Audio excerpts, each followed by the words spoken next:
Wilder Show podcast. I'm Scott. That's Lauren. Hello. Hey, Lauren. How are you today? I'm okay. How are you? I'm pretty good. We got plenty of things to get to. But first, if you'd like to follow us on Instagram, you can do that, Wilder Show Pod. And you'll find us there. You'll like us and follow us and all of those things. If you want to send us an email, just email to podcast@wildershow.com. The Wilder Show podcast drops Tuesdays and Fridays at 6 a.m. Central Time or before on Spotify, Apple Podcast, iHeart, Amazon, YouTube. We are on the TikTok, wherever you get your podcasts. Like, rate, follow, subscribe, and share. We're going to talk about the TikTok a little bit later on.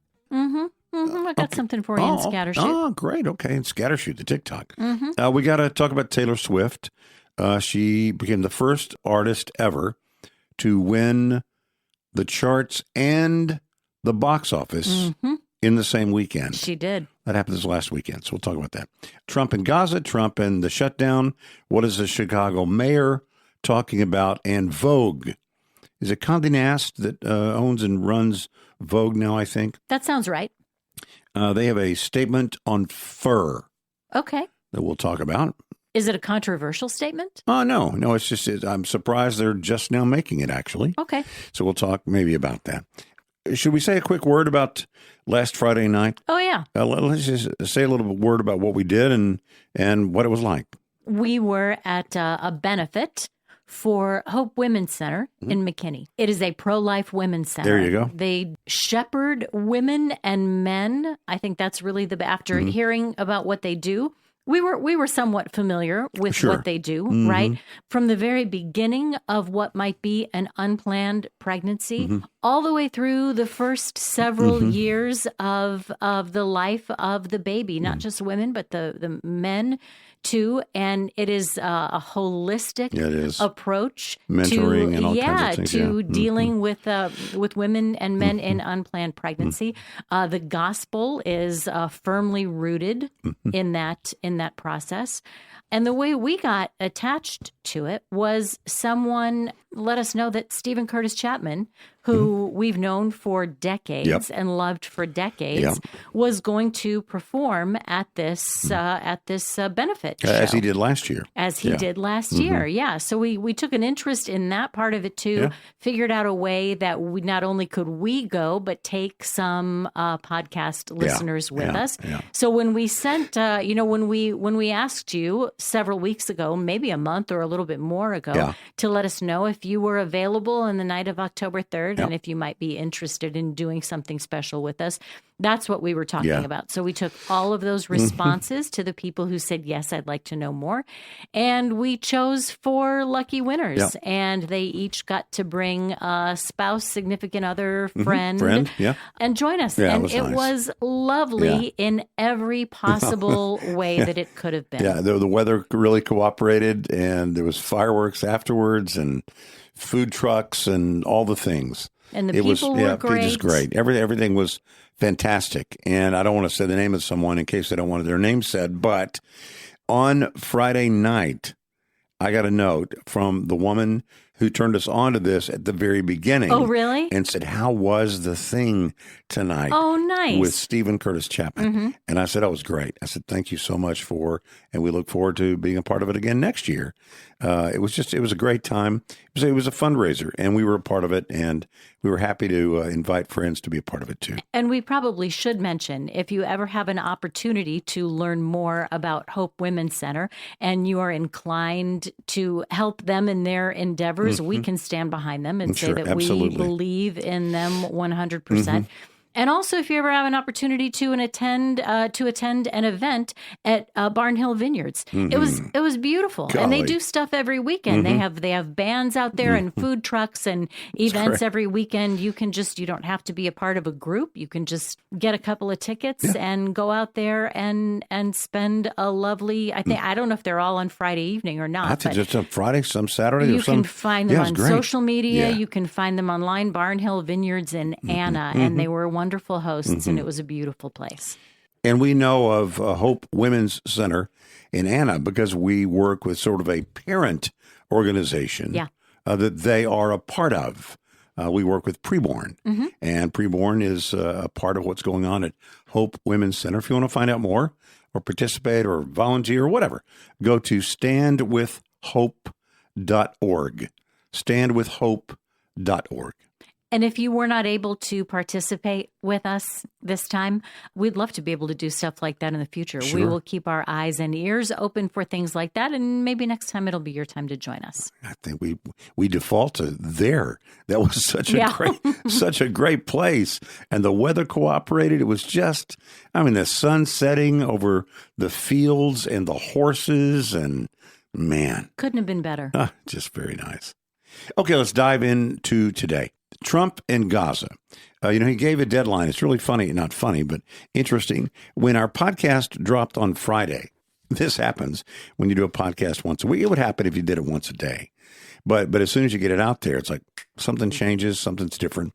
Donald Trump put out a sort of an edict and said, okay, Gaza, this is sort of a paraphrase, though mine probably, as fundamental as it will seem, is probably more formal than what the president put out. Okay, Gaza, you have until 6 p.m. Eastern time on Sunday to accept the deal, or it really was all hell will break loose, the likes of which no one has ever seen. Thank you for your attention. President Donald J. Trump is what he put on social media. Well, on within a day, Hamas said, okay, we'll talk. We'll release all the hostages, dead and alive. The one part they wouldn't do is disarm. See, that's a big thing. Yeah. Disarm. So right now they're stuck. They're having talks, indirect talks in Egypt. Here's the weird deal, though. These indirect talks between Hamas and Israel are being mediated by the U.S. and Egypt and Qatar. You saw Qatar. You say, well, what's the big deal about that? You remember like a month ago, Israel bombed Doha? Qatar? The very place that is going to be involved in indirect talks, mediating the talks among those in Egypt, U.S. and Qatar. Anyway, so we'll see where it goes with the U.S.-sponsored 20-point plan. The big parts to look for are hostage release in exchange for prisoner swaps. And Hamas already said, hey, that's fine. We'll do that. We'll give you whatever the number is, 40 living and dead. You give us 40 and good. And by the way, that was what was offered in the 20-point plan, which, by the way, started as a 21-point plan. An initial withdrawal of Israeli forces from parts of Gaza is number 2. Number 3 is the humanitarian and construction plans to rebuild Gaza. And nothing has happened yet as of the time we're talking. It could be different by the time you hear this, but nothing, no confirmed breakthrough. Israel politics is huge in this. I read a poll just minutes ago that the Israeli people, 66% want this war over. 64% want the resignation of Benjamin Netanyahu. Wow. So, there are very interesting days ahead for sure. But even though as the talks are going, there are airstrikes that are continuing in Gaza. President Trump says I'll paraphrase, I don't want to use bad language, paraphrase, why are you so negative? He said to Bibi Netanyahu. He said, this is a win. Take it. So we'll see exactly where it goes, the things to look for, things next, or whether Hamas is going to actually sign on to the full plan, not just parts. Whether Israel will begin to release a part of its own list in the prisoner swap for hostages, a pause when the airstrikes, how the other factors like the U.S. and Egypt, Qatar, the EU, how do all those folks influence what's going on, whether a ceasefire or a phase 1 or whatever they're going to call it can actually be sustained long enough to negotiate, the more difficult stuff, which is disarmament, reconstruction, which is going to be a nightmare. If you've seen the before and after of what Gaza looked like, I can't imagine. We talked off the air about this. I don't know how they do it. I don't know how you do it. Where do you put all that stuff? How do you clean it up? What do you do with it? You sort of see a weird thing where you see how Trump would say, Here's what I envision. Yeah. I envision, a resort right there on the water. And hasn't he already talked about that? He has. Yeah. It's, I wish he wouldn't do that. But anyway, that is where we are with the president and with Gaza. Trump and the showdown. Nobody's budging. There is a government shutdown right now. And the question is, why? What is this all about? And we've talked about what a continuing resolution is. We've talked about what a stopgap is. We've talked about a clean resolution just to continue with the spending exactly the way it was before. Democrats are not interested in that. Republicans are not interested in compromising in any way. And really, both sides are sort of, I think, playing chicken, wondering who's going to get blamed for it. In the meantime, real people are getting impacted. Mm-hmm. I mean, as you've heard the president say, hey, you know what? Maybe this is a good time to sort of continue the culling that began with Doge. We had some culling that began. Let's just pick it back up. Maybe that's what we should do. Democrats, I guess to their credit from a negotiation standpoint, didn't really bite on that. I thought they would. I mean, not that it's wrong. I think it'd be good for them to acknowledge that real people are going to lose their jobs, not just furlough. Furlough and a layoff are different. Or furlough can be, hey, you know what? We can't pay you now. Keep working. Or maybe not work, but you're not going to lose your job. Being laid off, many of us know, means you lose your job. Mm-hmm. And being laid off is, in fact, mass layoffs is really what workers are going to face. The White House has threatened it, mass layoffs. If this drags on too long, mass layoffs. And but really, honestly, this is what I talked about before. The danger of the president threatening, whether it's tariffs or whatever, threatening and then not following through. Mm-hmm. That when you threaten, hey, you know what, we're gonna lay everybody off. You're gonna all these people lose your job. Democrats will say, you can't believe this guy. Don't worry about it. He's not gonna fire you. Workers might even think that's not gonna happen. He talked about 120%, 150%, 200% tariffs. It's never happened. He threatens it, then he backs off. He'll back off. What if he doesn't? There was a time remember when the air traffic controllers went on strike? I do. During Ronald Reagan. Mm-hmm. And Reagan said, come back to work or you're going to lose your job. They didn't believe him. They all lost their jobs. Mm-hmm. Now, the difference is Ronald Reagan didn't really give any idle threats. My dad was a school principal, and he had a wooden paddles. Yeah. That he had.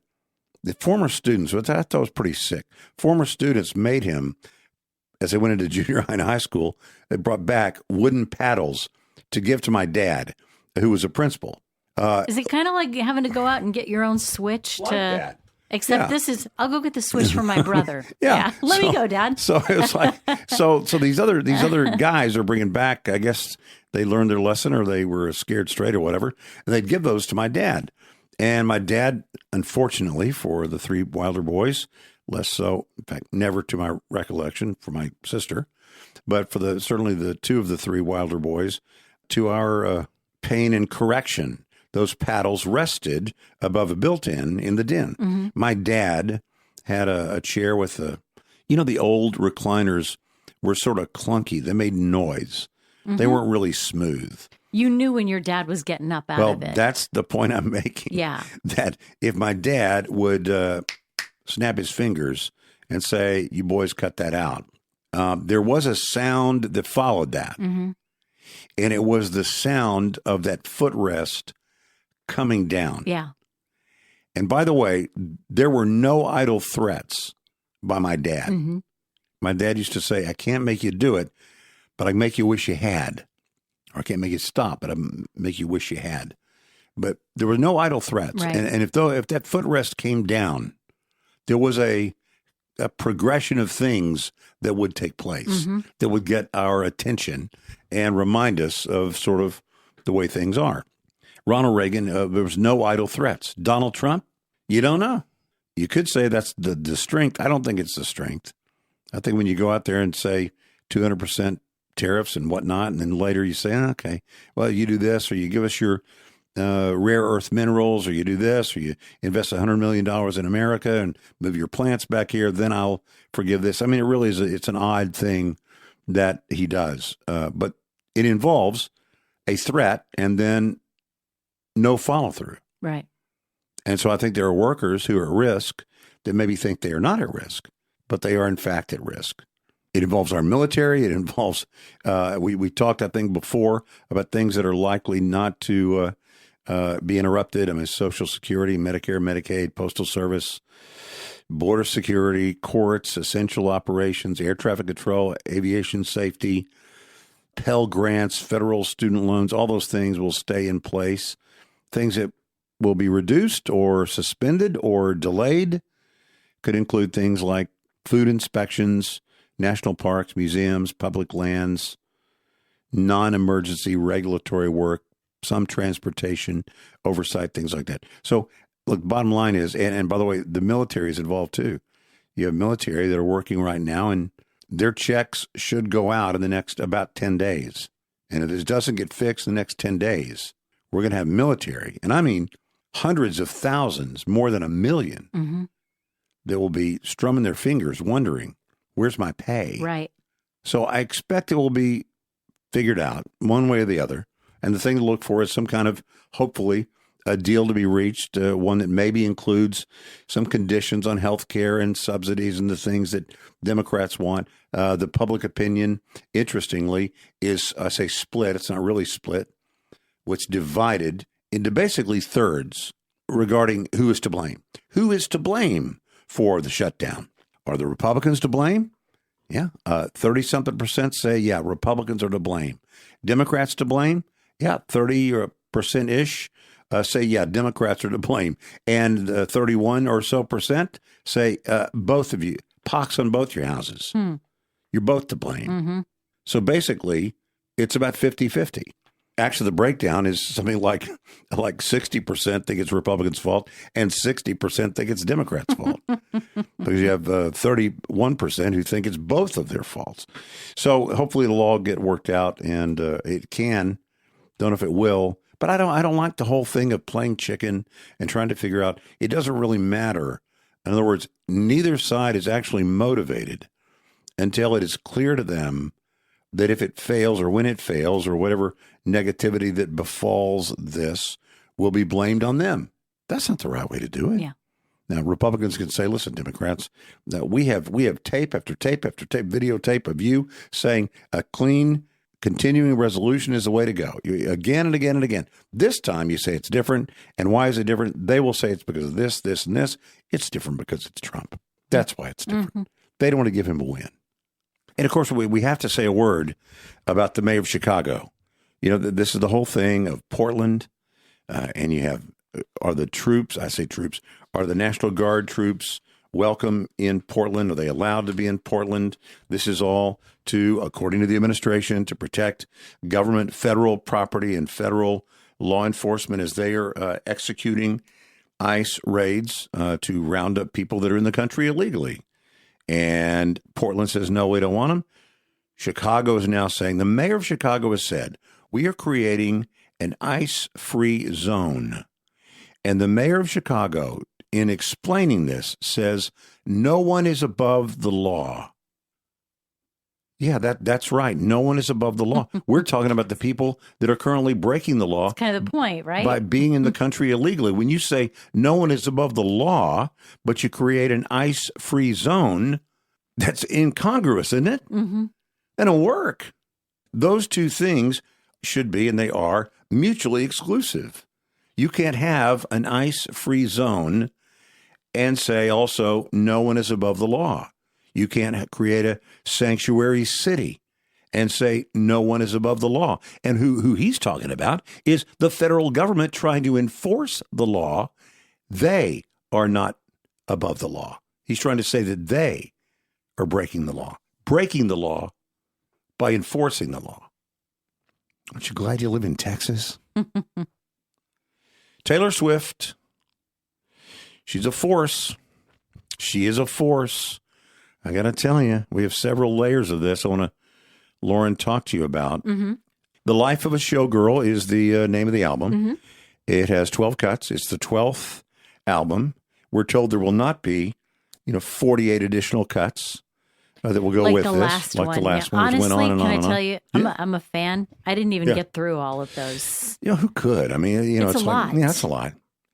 So there's a lot to sort of unpack. Yeah. In this album. You've listened to it? I have. Yeah, I've listened to it too. I think you've actually listened to it more than I have, which has me a little discombobulated. Well, but let me say this. Where is the writer of This Is Me Trying? Maybe you've listened more to the other ones than I thought you had. That's what I would. Yeah. That's what I would like to say. I did look into it legitly. That's. I did have to reread Hamlet. I Googled Ophelia and I majored in English. I have a giant volume of all things Shakespeare. I had to reread Hamlet to remind myself of the trajectory and the tragedy of Ophelia. Yeah. And Chihuahua in a Tiny Purse. Yeah. It is the first time usage for a phrase in a song. Are you sure? Pretty sure. It was pretty clear though, right? Pretty clear imagery. Pretty clear. Yeah. And I will say this finally, before we get into it. I think my first thought is that she misses Aaron Dressner and Jack Antonoff. Yeah, I know that I do. If Taylor had not been so annoying, Margaret Qualley might have allowed Jack Antonoff to work on the album. Do you think that was the problem? All I know is Aaron Dressner and Jack Antonoff were a part of some of the greatest things she's ever done. That's true. This is the first album that she is sort of largely in control of. I know that the people she collaborated on this album with have been past collaborators on things that were also well received. It's missing a governing hand. Yeah, well, it's missing a governing hand. I'm with you on that. People say maybe not do this, maybe don't do that, maybe change this a little bit this way. You get to a certain point when you're when you're a billionaire, especially a billionaire woman. I mean, you look at who's one of your nemesis in acting, blonde, Reese Witherspoon. Yeah, Reese Witherspoon. She's a trillionaire. And you get to this point and you're producing your own stuff and nobody's going to tell you. I mean, the director is the person that you hired to direct you, so you will listen to them, but they're telling you things that they know you want them to tell you. And at some point, they sense, I just made her a little bit too uncomfortable. I'm not going to tell her not to do that. And I think that's... Because I'd like to keep my job. That's right. Sure. And I think Aaron Dressner and Jack Antonoff, they are missed on this album. And now I'll say something that this is not the 10-year ago Taylor Swift. It's not, I don't think it's an album you'd want any kid listening to or certainly singing along. And yet I saw moms and their daughters and their cats, and literally, out on the streets, celebrating going to the movie. And I just can't imagine it. Yeah, it's not my favorite. I think part of the reason that you know more about it than I do, you did more homework than I did.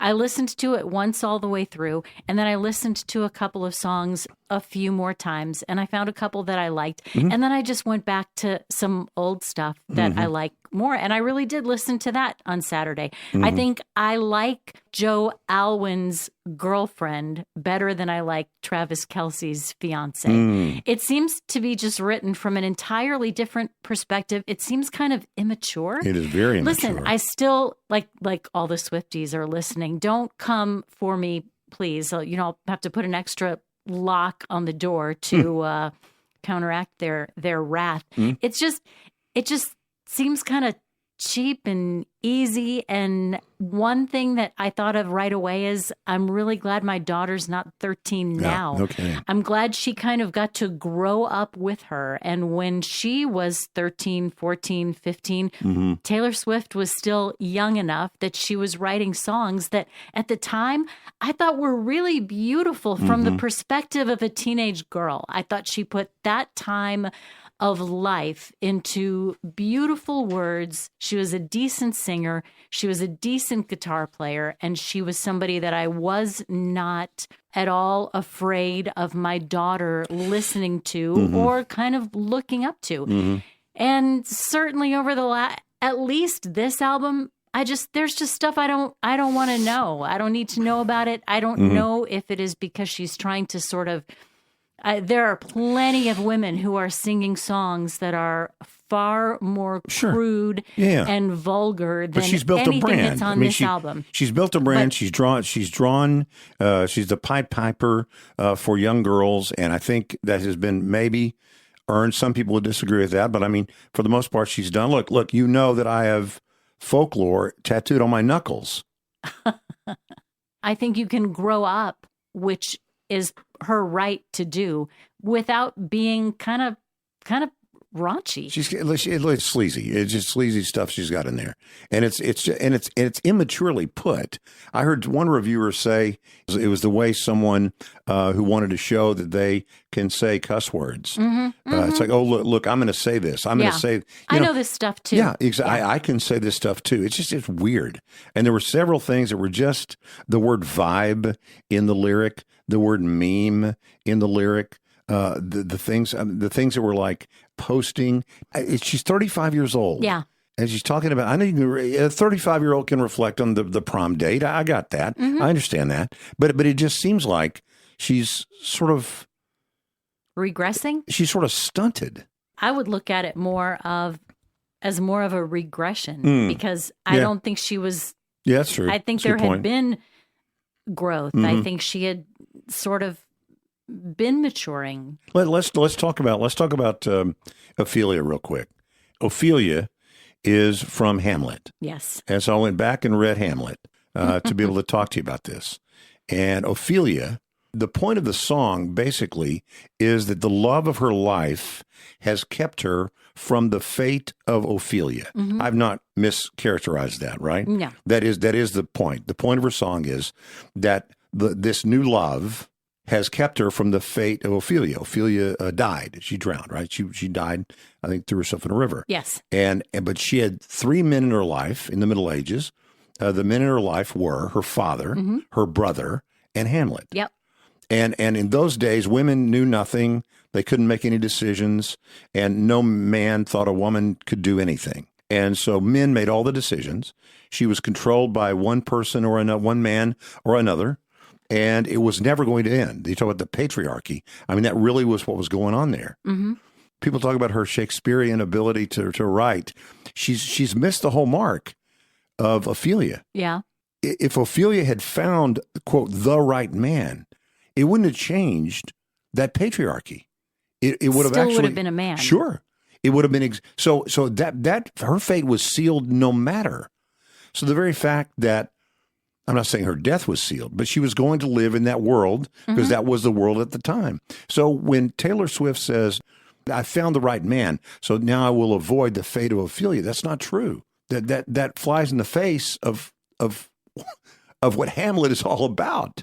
And so I'm confused by that. But that's a very simplistic thing, and I don't expect most people wouldn't even care. They don't care. And it's got a good beat. Got a good beat and easy to dance to. This is not an album for kids, or really, I don't even think for anybody, really. I mean, maybe. Never been a real Travis Kelce fan. The whole thing seemed sort of, I mean, he's fine. It just seemed it seemed like an odd pairing compared to young men she had dated in the past.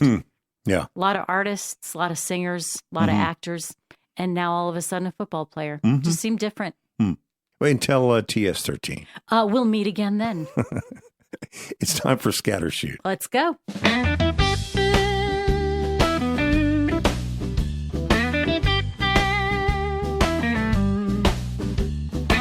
Wilder Show Scattershoot.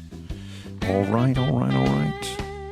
What do you got there, Lauren, for the Scattershoot? How much of your news would you say you get over there on the TikTok? News. You know, I have actually gone on the TikTok, and sometimes I've seen live things are streamed there.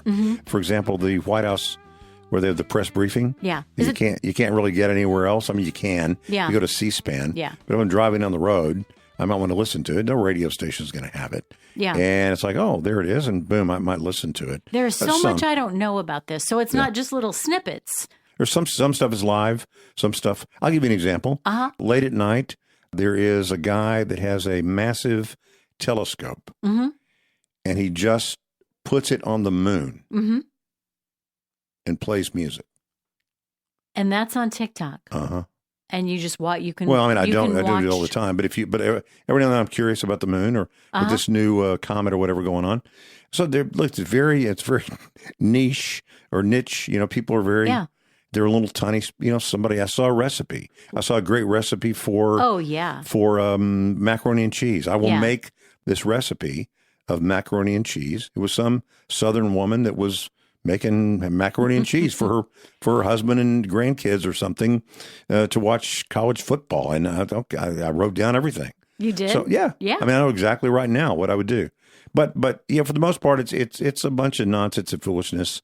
But honestly, it's really everything. Yeah. It's like it's got all kinds of stuff. But you ask a specific question: how much news do I get from?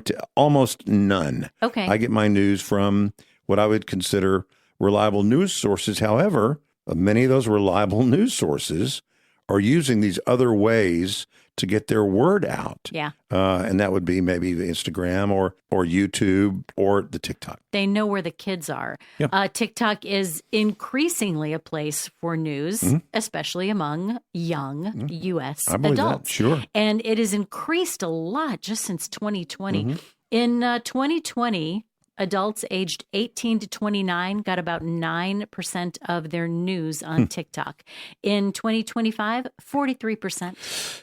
That's a lot of people getting their news on TikTok. It even increased in the 30 to 49-year-old range in 2020. 2% of people said that they were getting their news on TikTok. In 2025, 25%. Well, let me not push back, but just sort of expand that a little bit. What I just said. 5 years ago, I'm not sure as many news organizations were using TikTok to deliver things. Well, that's significant too, I think. Yeah. Well, so I'm just saying that it may not be that now 45% are getting their news from the same pool of offering that was 5 years ago. That pool is much bigger. Yeah. And so you might have a CNN, I know Fox News. I mean, all of these outlets, ABC News has a thing. So it's always going on. It's just it's the Wild West in terms of delivery of existing content. So you have news that is on here. If you want to watch it on the television, you can watch it on the television. If you want to watch it on your phone, you can watch it on your phone. And then some of that stuff is captured in pieces on things like TikTok and YouTube. But then sometimes also there is YouTube Live. And there is a TikTok Live. Do you wonder, though, what they don't say here? And let me just say, you're right in line with our age group, ages 50 to 64, getting about 1% of their news from TikTok in 2020. And now it's at about 10%. So I think you probably don't even get that much. No. But I would put you in a different class. I mean, news is really important to you, and you have places that you know and trust that you like to get your news, because I do kind of wonder when they say, get their news or a portion of their news from TikTok. It doesn't really talk about what the sources are. Well, see, that's what I was going to say. I mean, remember when there was COVID, widespread. Sadly, obviously, people died, and there's a difference between dying of COVID and dying with COVID. Sure. So in the same way, say, well, did you get your news through TikTok? There's really no such thing as getting it from TikTok. TikTok is not a news source. It's like saying, did you get your news from the telephone? Well, who was on the other end of the telephone? Who gave you the message? Who did you get the message from? It wasn't the device. Yeah. It wasn't the conduit through which it came. It was the source. So on TikTok, does that make you feel better about it? It's would that be the same as saying I get it on TV? Well, the TV is getting it from I know somewhere. that from people usually from and on means the same thing to most people. Yeah. I'm just saying that I believe that more what we would call traditional news outlets, reliable news outlets, are using these other ways to get that out. Yeah. So I think that is a bigger reason for that number jumping from 10% 5 years ago to 45%. Oh, yeah. It's because more outlets are using that as a means to deliver their news. That makes sense. Bumper stickers. I've never been a big bumper sticker guy on cars. Mm-hmm. We worked at KVIL in Dallas. I put a KVIL bumper sticker, but not on my car, on my bumper. I put it in my back window. Mm-hmm. I didn't want stuff on the bumper. Some bumpers in the old days, you peel stuff off and it's a problem. And plus old bumper stickers were not as friendly as the ones today. Mm-hmm. Not easy to pull off and put back on. You don't put them on the paint. You're not supposed to put them on the paint. I would put in the back window, in the center of the back window. Went to another radio station. I put theirs in the back window. But I'm not generally a big bumper sticker person. Do you put bumper stickers on your car? I think I've had the same radio station bumper stickers that you have. Mm-hmm. Other than that, I had the window decals when my kids were in high school, and there was maybe a team that they were a part of, and you could put your kids, decal on the back. But I think that's I might have had an OU mom sticker for a while in the back of my car, but that's about as far as it went. Well, Cincinnati, Ohio, politics is creeping into really every corner of our lives. Family dinners, workplace small talk. Research is now suggesting that it's even affecting how people drive. Really? A new study published in Frontiers in Political Science found that drivers are more likely to react with hostility toward bad drivers when those drivers display bumper stickers from the opposing political party. Okay, so at least it has to be a bad driver. So they're not just indiscriminately saying, I'm not letting you in. I'm not going to let you merge because you've got a sticker from from the side I didn't vote for. The research shows partisan identity can escalate everyday road interactions into minor traffic annoyances, into more hostile encounters. They call it partisan hostility. Mm-hmm. Well, we all have that already, don't we? Yeah, not simply a feature in D.C. This is according to Rachel Suzanne Torres and Benjamin David Farrar of the University of Cincinnati. This is not just in D.C. For some Americans, partisan hostility could be merely a wrong turn away.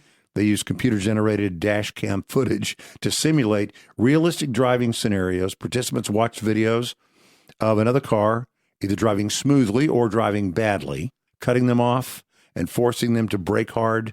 That car displayed one of four options: no bumper sticker, a neutral, like I love my dog bumper sticker, a proud Democrat sticker, or a proud Republican sticker. After watching, participants rated how likely they would be to honk their horn at the other driver and how they felt about that driver on a scale from cold to warm. Do you use your horn much in your car? No, not very much. I think I really use it only in the way in which it is intended, like to let somebody know that I'm there if I think they not don't to express see me. Displeasure. Maybe a little tap if they're at the front of the line at a red light that is now turned green, and I can tell they're not watching it. But yeah, not ever in anger. Well, I can tell you that I did honk mine this morning, actually a little bit in anger. You did? Yeah, because I was in a school zone, and the school zone is weird. If you're in a school zone, and then you go to a stoplight. And then after the stoplight, if there's no indicator that you are still in a school zone, but that moment, you don't know. If you do. If there's no indicator that you're out of it, you're still in it. I would agree with you that sometimes it's hard to remember that you're in a school zone. Yeah. What I'm saying is I remember. I always remember. And this guy was right on my bumper. And I was going 20. I was going 20 miles an hour. You were doing the right thing. I was doing the right thing. And he zips around me hard to my left. And then as the truck beside me was just, literally barely enough room, he zipped right in front of me. Yikes. And I hit my horn. Yeah. And got a little nervous afterwards, a little bit. But I hit my horn. And I was really to remind him, you're in a school zone. Yeah.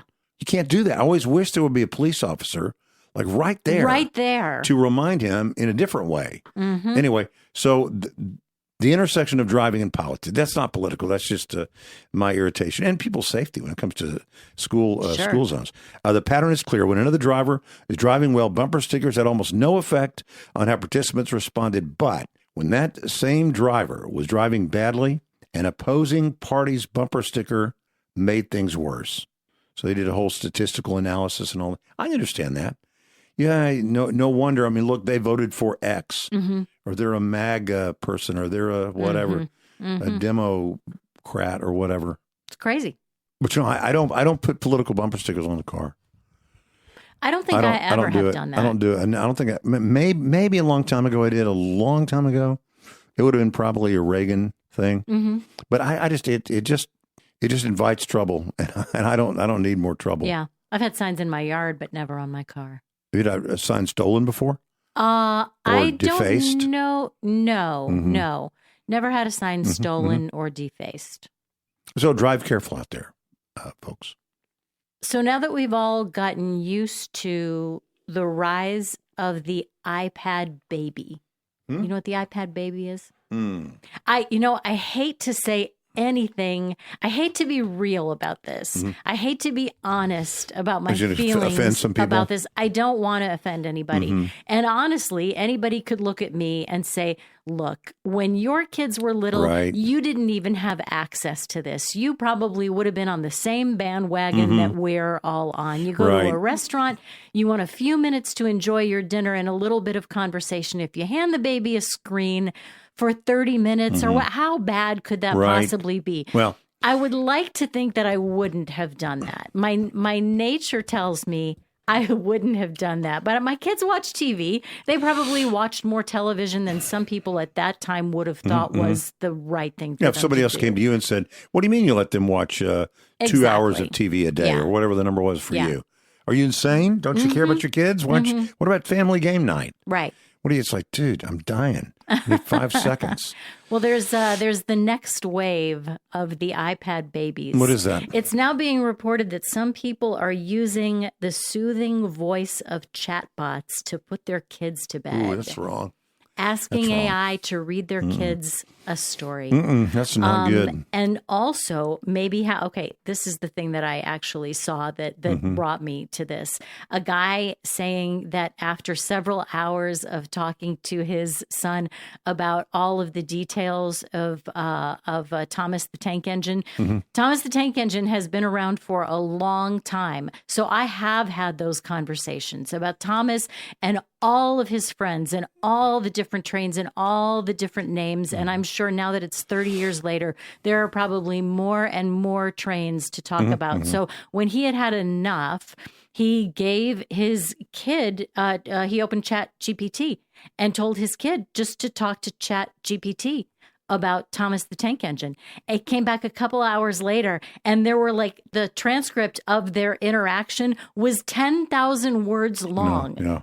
The kid was basically, would you say the kid was with a stranger? Yeah, no, that's wrong on 100 levels. Yeah. I mean, it's wrong. It's wrong because number one, we don't know where all this stuff's going when we're doing that. Number two, that's your job. That's your job. Sorry about that.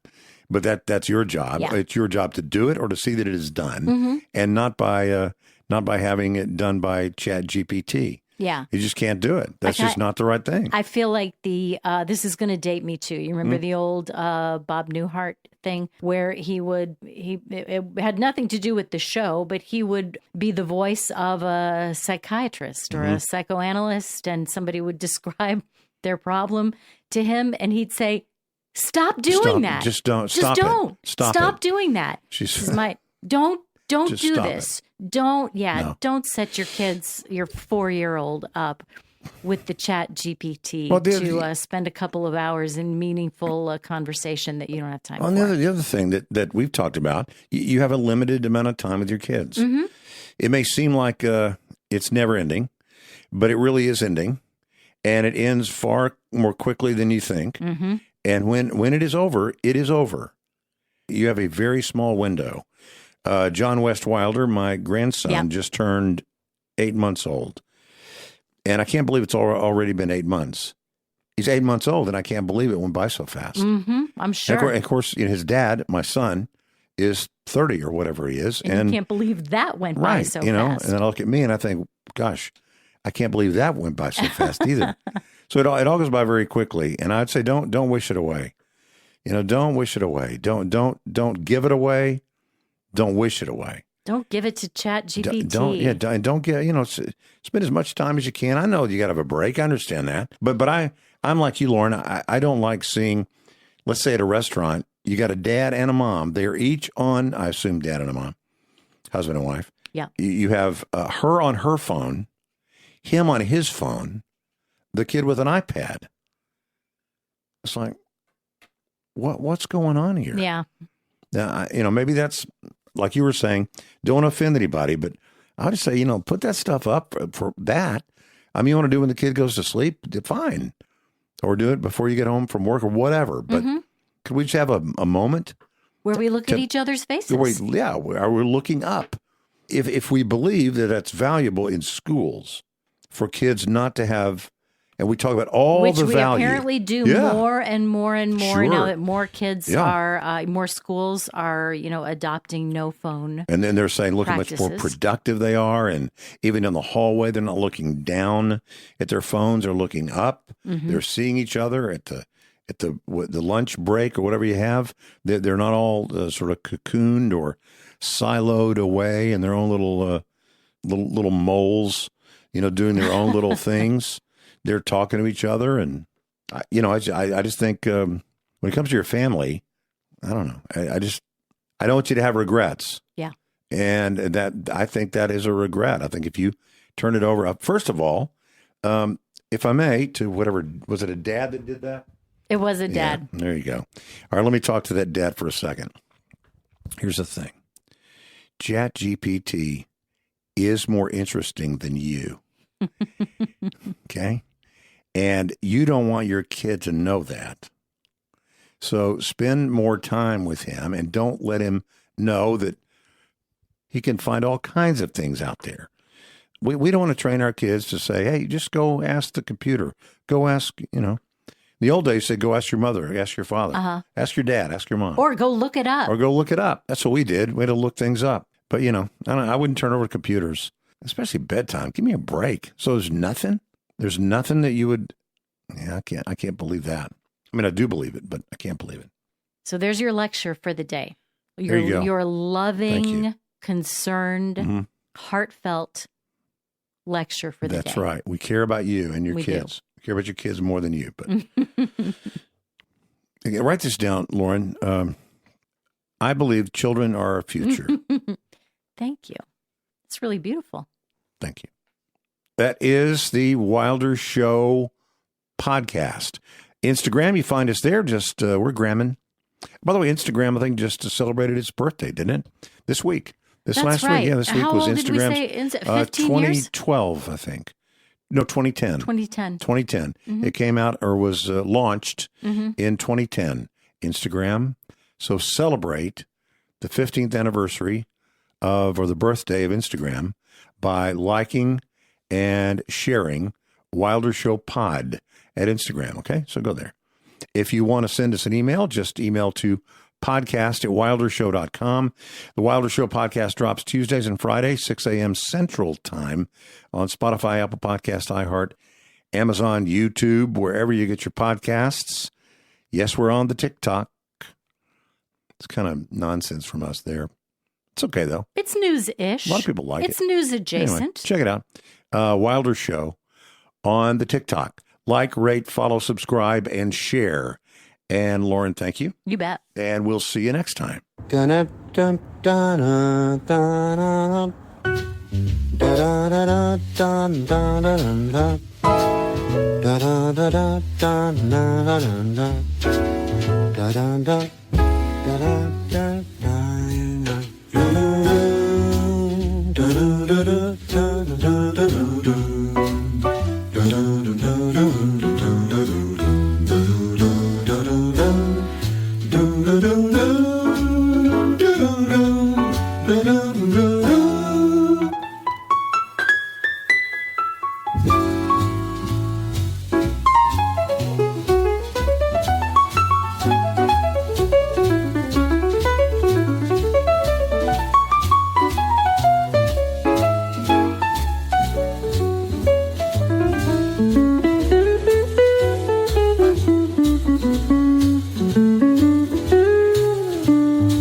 do, do, do, do, do, do, do.